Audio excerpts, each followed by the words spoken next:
Oke ya, pada bagian reminder yang kedua, saya akan menjelaskan lagi mengenai transmisi neurotransmitter.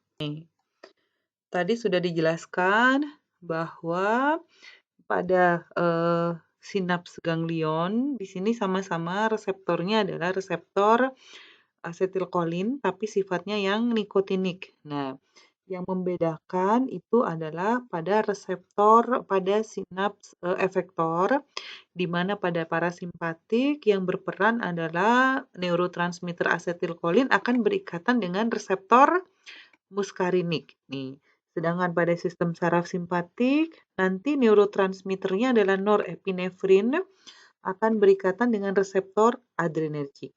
Nah, ingat ketika yang namanya neurotransmitter berikatan dengan reseptornya, maka akan menghasilkan yang namanya efek. Nih, efek itu yang akan terjadi pada organ tadi.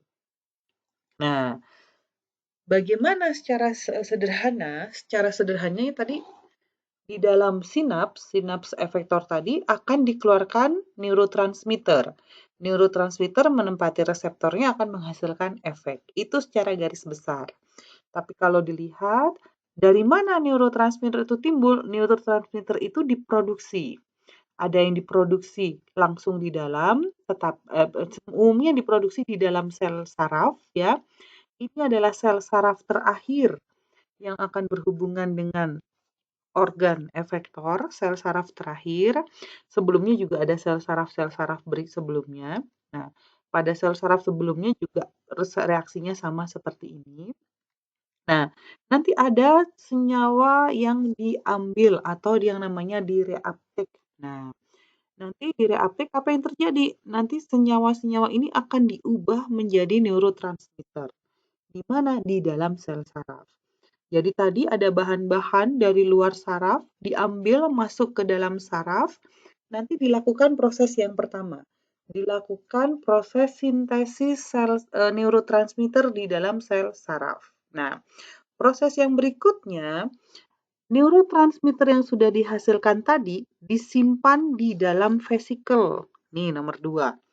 Di dalam vesikel, di mana disimpannya vesikel itu? Di dalam sel saraf. Nah, yang berikutnya, dia disimpan. Dikeluarkan kapan? Dikeluarkan ketika ada stimulasi pada neuron. Jadi kalau neuron distimulasi, vesikel akan menyatu dengan sel membran dan mengeluarkan yang namanya neurotransmitter ke sinaps nih. Jadi kalau dilihat neurotransmitter yang tadi di vesikel itu akan dikeluarkan menuju sinaps. Nah, di sini kan sinaps ya. Sinaps efektor. Nah, nanti neurotransmitter itu ada di sinaps di sini. Ya. Nah, yang berikutnya tadi secara garis besar neurotransmitter akan berikatan dengan reseptor. Nih, nomor 5. Neurotransmitter menempati reseptornya di sel efektor dan menghasilkan respon. Jadi, kalau punya berikatan dengan reseptornya baru akan menghasilkan respon. Nah, ingat, jumlah neurotransmitter ini tidak semuanya akan berikatan dengan reseptor. Ada neurotransmitter yang tetap beredar di sinaps efektor. Nah, nomor 6, neurotransmitter yang ada yang tidak menempati reseptor akan tetap tinggal di daerah sinaps dan akan didegradasi oleh enzim. Jadi nanti akan ada enzim yang bertugas untuk mendegradasi neurotransmitter yang tidak berikatan dengan reseptor. Ya. Nah, nanti hasil degradasinya ada yang bisa diambil lagi oleh yang namanya sel saraf. Nih, ada yang diambil lagi atau direuptake, tapi ada yang langsung dibuang, ya.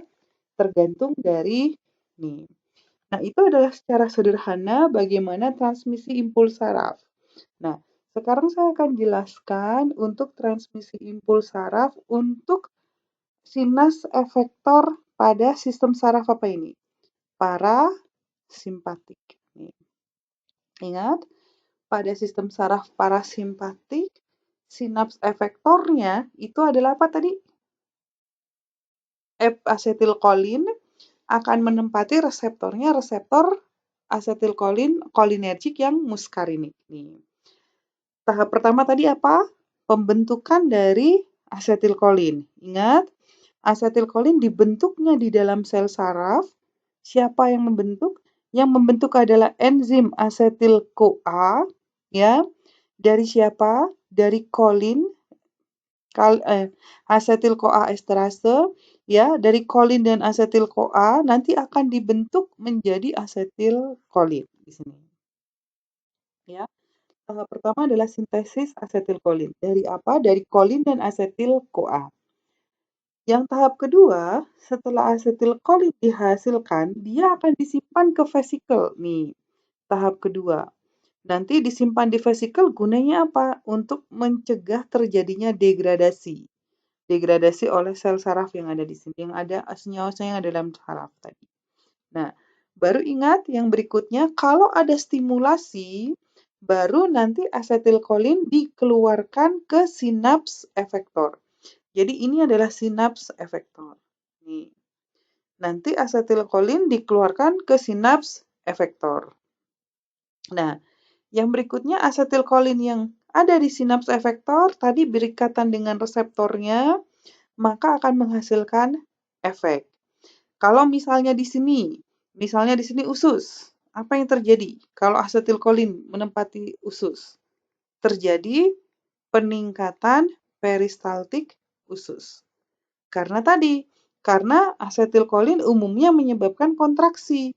Nah, kalau misalnya di sini saliva, kelenjar saliva, berarti salivanya gimana? Saliva akan meningkat. Nah, itu karena asetilkolin menempati reseptornya. Ya, kalau misalnya jantung, gimana kalau misalnya asetilkolin menempati jantung? Denyut jantung menurun. Nih, kenapa? Karena hanya pada jantung dan pembuluh darah terjadi relaksasi. Ya. Nah, berikutnya bagaimana nasib asetilkolin yang tidak menempati reseptornya? Dia degradasi oleh siapa? Didegradasi oleh asetilkolin esterase menjadi kolin dan asetat. Dan kolin yang hasil degradasi asetilkolin dia direuptake nih. Direuptake artinya diambil kembali. Gunanya apa? Gunanya ya nanti untuk diubah menjadi asetilkolin lagi di sini. Nah, itu adalah transmisi dari asetilkolin. Nah, berikutnya transmisi dari norepinefrin. Nah, ini sedikit lebih panjang dibandingkan dengan yang asetilkolin ya. Nah, kalau pada norepinefrin tapi prinsipnya sama, yang pertama adalah terjadi sintesis dari norepinefrin. Nah, norepinefrin itu sintesisnya dari tirosin. Nih, tirosin diubah menjadi dopa. Dopa diubah menjadi dopamin. Nah, yang disimpan di dalam vesikel itu bukan norepinefrin, tapi yang disimpan itu adalah dopamin. Nih, baru di dalam vesikel dopamin diubah menjadi norepinefrin. Nih, ya. Baru diubah menjadi norepinefrin. Nih, di dalam vesikel. Selain diubah menjadi norepinefrin, dia juga bisa diubah selanjutnya menjadi epinefrin di sini. Ya. Jadi bukan di luar. Bedanya tadi kan sebelum masuk vesikel asetilkolin diubah menjadi asetilkolin. Nah, kalau ini enggak. Di luar dalam bentuk dopamin, tapi dalam vesikel dia dalam bentuk norepinefrin, dalam bentuk dopamin dan dalam bentuk epinefrin di sini. Nah, norepinefrin dan epinefrin bedanya hanya satu gugus CH3 ya. Nah, baru nanti kalau ada induksi, ada stimulasi, baru yang namanya neurotransmitter tadi dikeluarkan ke sinaps efektor di sini. Ya. Nah, di sinaps efektor dopamin atau norepinefrin akan menempati reseptornya. Nah, reseptornya tidak hanya reseptor organ, tapi dia juga punya reseptor pada saraf itu sendiri. Nih, ya. Nah, ini kalau pada organ dia akan menghasilkan apa tadi? Efek relaksasi umumnya. Nih, jadi kalau misalnya organnya adalah bronkus, apa yang terjadi? Kalau epinefrin menempati reseptor bronkus, terjadi bronkodilatasi. Nih, kalau misalnya pada jantung terjadi peningkatan denyut jantung. Nih, ya. Nah, terus bagaimana dengan norepinefrin, dengan dopamin yang tidak menempati reseptornya? Sama, akan didegradasi. Ya, didegradasi atau dimetabolisme. Dimetabolisme oleh siapa? Kalau tadi enzimnya adalah asetilkolin esterase, kalau ini adalah enzimnya adalah COMT. Nih, norepinefrin akan dimetilasi oleh COMT dan dioksidasi oleh MAO. Jadi di sini ada dua enzim yang berperan pada proses metabolisme dari dopamin dan norepinefrin. Ya, dia akan dimetilasi oleh enzim COMT dan akan dioksidasi oleh enzim MAO. COMT singkatan dari katekol O-metil transferase. Nah, sedangkan MAO singkatan dari monoamin oksidase. Baru setelah itu dia akan yang bentuk inaktifnya akan dikeluarkan melalui urin, ya. Jadi ini yang harus kalian pahami dasar-dasar dari sistem saraf otonom ini.